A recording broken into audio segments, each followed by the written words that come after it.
আসসালামু আলাইকুম। সবাইকে স্বাগত জানাচ্ছি। আমি নাসরুল ইসলাম তন্ময়। শুরুতে বিআরবি কেবল সংবাদ শিরোনাম। বাংলাদেশের সর্বশেষ গুরুত্বপূর্ণ আপডেট সংবাদে আপনাকে স্বাগত। শুরুতেই সংবাদ শিরোনাম, পরে বিস্তারিত। শুরুতেই জানিয়ে দিব, সাবেক মন্ত্রী শাহজাহান খান গ্রেপ্তার। আওয়ামী লীগ সরকারের প্রেসিডিয়াম সদস্য এবং সাবেক মন্ত্রী শাহজাহান খানকে রাজধানীর থেকে গ্রেপ্তার করেছে ঢাকা মহানগর গোয়েন্দা পুলিশ।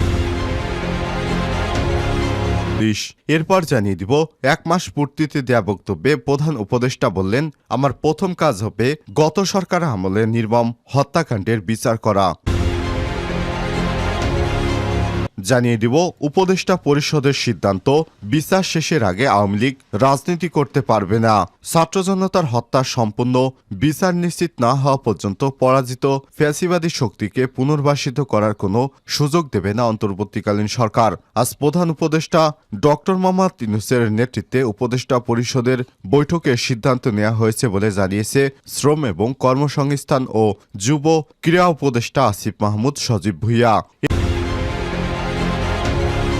এদিকে কুমিল্লার সাবেক অর্থমন্ত্রী সহ 85 জনের বিরুদ্ধে মামলা। কুমিল্লার সাবেক অর্থমন্ত্রী আহম মুস্তফা কামাল, নাঙ্গলকোট থানা পুলিশের সাবেক ওসি নজরুল ইসলাম সহ 85 জনের বিরুদ্ধে হত্যাচেষ্টার মামলা দায়ের করেছে এক আইনজীবী। এবারে জানাবো, ভারতীয় বিএসএফের গুলিতে বাংলাদেশি কিশোরী হত্যার তীব্র প্রতিবাদ। মৌলভীবাজার জেলার সীমান্তে ভারতের সীমান্তরক্ষী বাহিনী বিএসএফ কর্তৃক এক বাংলাদেশি কিশোরীকে হত্যায় ভারতের কাছে তীব্র প্রতিবাদ জানিয়েছে বাংলাদেশ।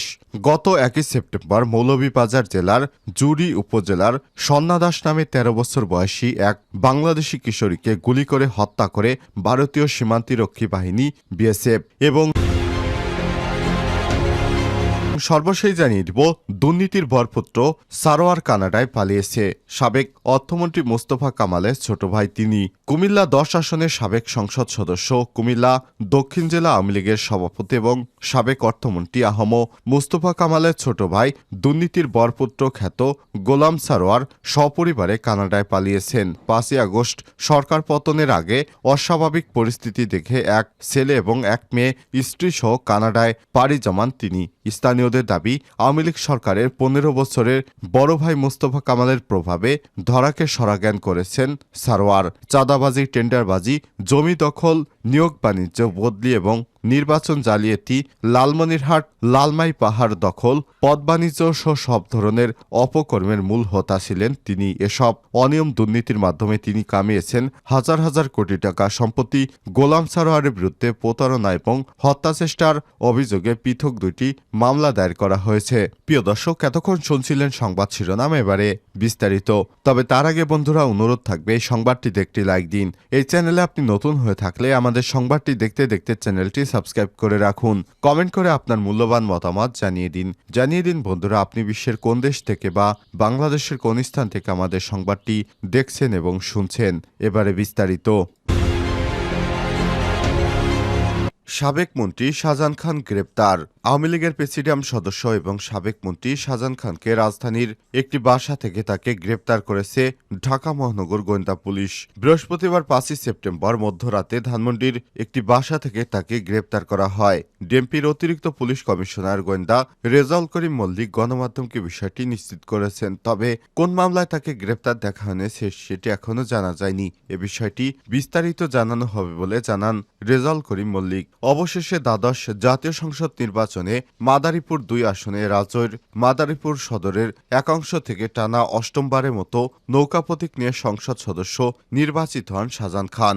বর্তমানে তিনি আওয়ামী লীগের প্রেসিডিয়াম সদস্য এবং বাংলাদেশ শ্রমিক ফেডারেশন কার্যনির্বাহী সভাপতি। 1 মাস পূর্তিতে দেয়া বক্তব্যে প্রধান উপদেষ্টা বললেন, প্রথম কাজ হচ্ছে আমার হত্যাকাণ্ডের বিচার নিশ্চিত করা। অন্তর্বর্তীকালীন সরকারের প্রধান উপদেষ্টা ডক্টর মোহাম্মদ ইউনূস বলেছেন, দায়িত্ব নেয়ার 1 মাস আমরা বিপ্লবের প্রকৃত লক্ষ্য অর্জনের জন্য গুরুত্বপূর্ণ সংস্কারের কাজ শুরু করেছি। আমাদের কাজ জুলাই এবং আগস্টের হত্যাকাণ্ডের বিচার এবং জবাবদিহিতা নিশ্চিত করা।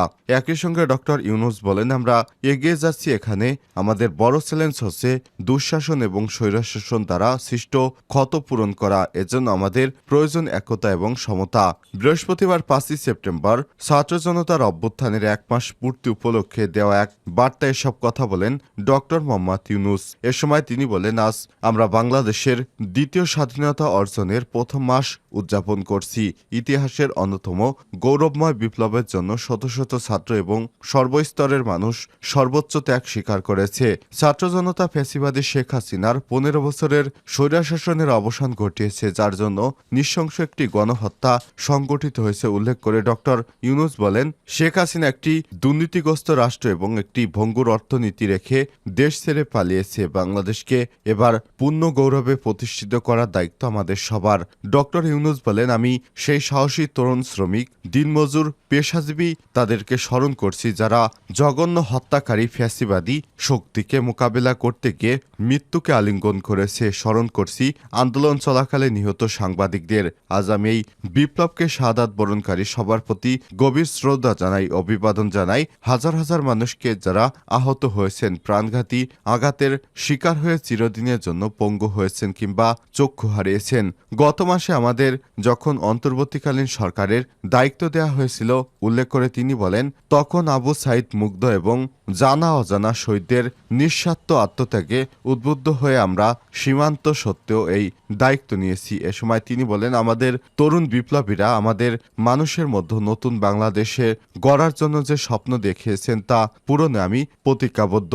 শহীদদের আত্মত্যাগে উদ্বুদ্ধ হয়ে আমরা ইতিহাসের গতিপথ পরিবর্তন করতে চাই, এক নতুন যুগের সূচনা করতে চাই। তোমরা তোমাদের স্বপ্ন বাস্তবায়নের শপথ নিয়েছিলে।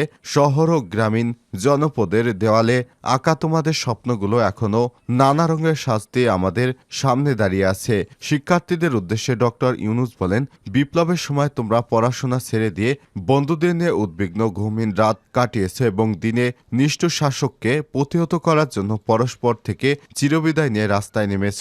বিপ্লব শেষ হওয়ার পর তোমরা দেশের ধর্মীয় সংখ্যালঘু সম্প্রদায় ও তাদের উপাসনালয় পাহারা দিয়েছ এবং সারা দেশে ট্রাফিক পরিচালনার দায়িত্ব নিয়েছ। আমি জানি তোমাদের পড়াশোনার অনেক ক্ষতি হয়েছে উল্লেখ করে তিনি বলেন, তাই এখন সময় পড়াশোনায় ফেরার।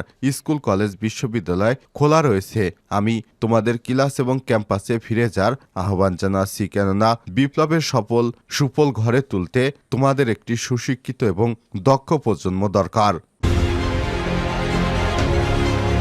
উপদেষ্টা পরিষদের সিদ্ধান্ত, বিচার শেষের আগে রাজনীতি করতে পারবে না ফ্যাসিবাদ আওয়ামী লীগ। ছাত্র জনতা হত্যার সম্পূর্ণ বিচার নিশ্চিত না হওয়া পর্যন্ত পরাজিত ফ্যাসিবাদী শক্তিকে পুনর্বাসিত করার কোনো সুযোগ দেবে না অন্তর্বর্তীকালীন সরকার। বৃহস্পতিবার 5ই সেপ্টেম্বর প্রধান উপদেষ্টা ডক্টর মোহাম্মদ ইউনূসের নেতৃত্বে উপদেষ্টা পরিষদের বৈঠকে এই সিদ্ধান্ত নেওয়া হয়েছে বলে জানিয়েছে শ্রম এবং কর্মসংস্থান ও যুব ক্রীড়া উপদেষ্টা আসিফ মাহমুদ সজীব ভুঁইয়া।